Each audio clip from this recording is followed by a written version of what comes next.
शंकु का वक्र पृष्ठ पाई आर एल होता है। और ये फार्मूला किस तरह से बना है, आइए इसे समझते हैं। इसके लिए हम एक शंकु लेते हैं।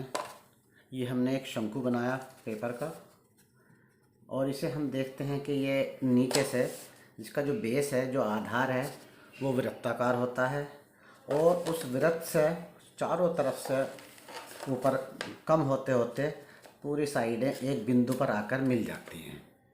तो अगर हम इस पेपर को यहाँ से हम कट कर लेते हैं,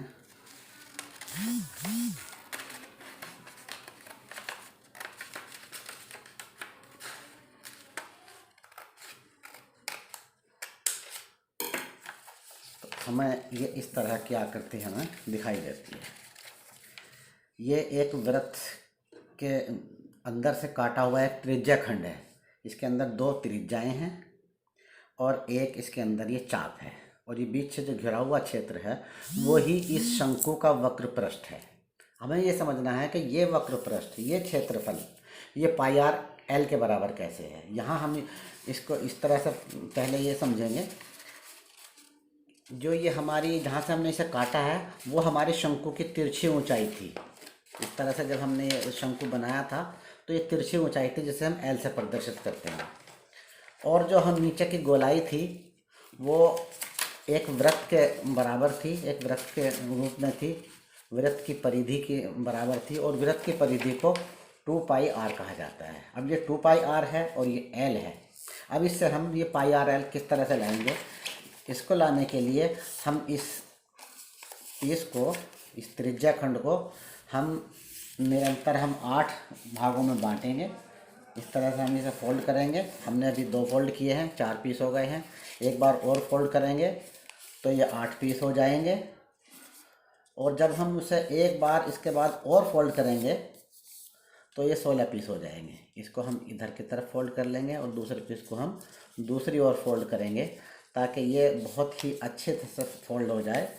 और जब ये फोल्ड हो जाएगा और हम इसे खोलेंगे तो हमारे पास जो पीस बनकर आएगा वो इस तरह का होगा। यहाँ ये फोल्ड को ठीक से चमकने के लिए मैंने इन्हें अलग से निशान से क्लियर कर दिया है, ताकि सबको अच्छे से चमक जाए। अब हमें करना ये है, हम इन पीसों को यहाँ से हम लाइनों से काट काट कर अलग कर लेंगे और उन्हें किसी अलग दूसरे पेपर पर पेस्ट करते चलेंगे। यहाँ से हम एक पीस काटेंगे, एक पेस्ट पर लेंगे, फिर दूसरा पीस काटेंगे, उसे दूसरी तरफ पलट देंगे। और जब हम इन पीसों को पेस्ट करते हुए लाएंगे तो इस तरह से होगा। 1 नंबर, 2 नंबर उसका अपोजिट साइड में हम रखेंगे, फिर 3 नंबर, 4, 5, एक दूसरे का अपोजिट रखते चले आएंगे। हमारे 15 नंबर तक पीस पूरे हो जाएंगे। जो लास्ट में हमारा 16वें नंबर का पीस होगा, उसको काटने के बाद हम बीच से आधा आधा करेंगे और एक पीस को एक साइड में लगा देंगे और दूसरे पीस को हम दूसरी साइड में लगा देंगे। इस तरह से हम देखेंगे कि जो हमारा ये एक शंकु था वो हमारी एक आयत में बदल जाएगा। इस आयत का एरिया, इसका वक्र पृष्ठ या इसका क्षेत्रफल उतना ही होगा जितना हमारे इस पेपर का क्षेत्रफल था। और अब देखते हैं कि इसका क्षेत्रफल क्या आया है। इसका क्षेत्रफल, क्योंकि ये एक आयत है और आयत का क्षेत्रफल बच्चों को मालूम है कि लंबाई गुना चौड़ाई होता है। इसकी अगर हम इसे लंबाई माने या इसे लंबाई माने, कोई सी चीज़ को भी हम एक को लंबाई मानेंगे, एक को चौड़ाई मानेंगे। अगर हम इसे लंबाई मानते हैं तो ये हमारी उस परिधि की आधी है जो हमारी 2 पाई आर थी। ये हमारी 2 पाई आर थी और इसकी हमने आधी इधर रख दी है, आधी दूसरी साइड में कर दी है, तो ये पाई आर रह गई है। पाई आर इधर है और पाई आर दूसरी साइड में है। ये हमारी पाई आर, और ये जो ऊंचाई है ये हमारी उस एल के बराबर है जहाँ से हमने इसे काटा है। ये हमारी एल है।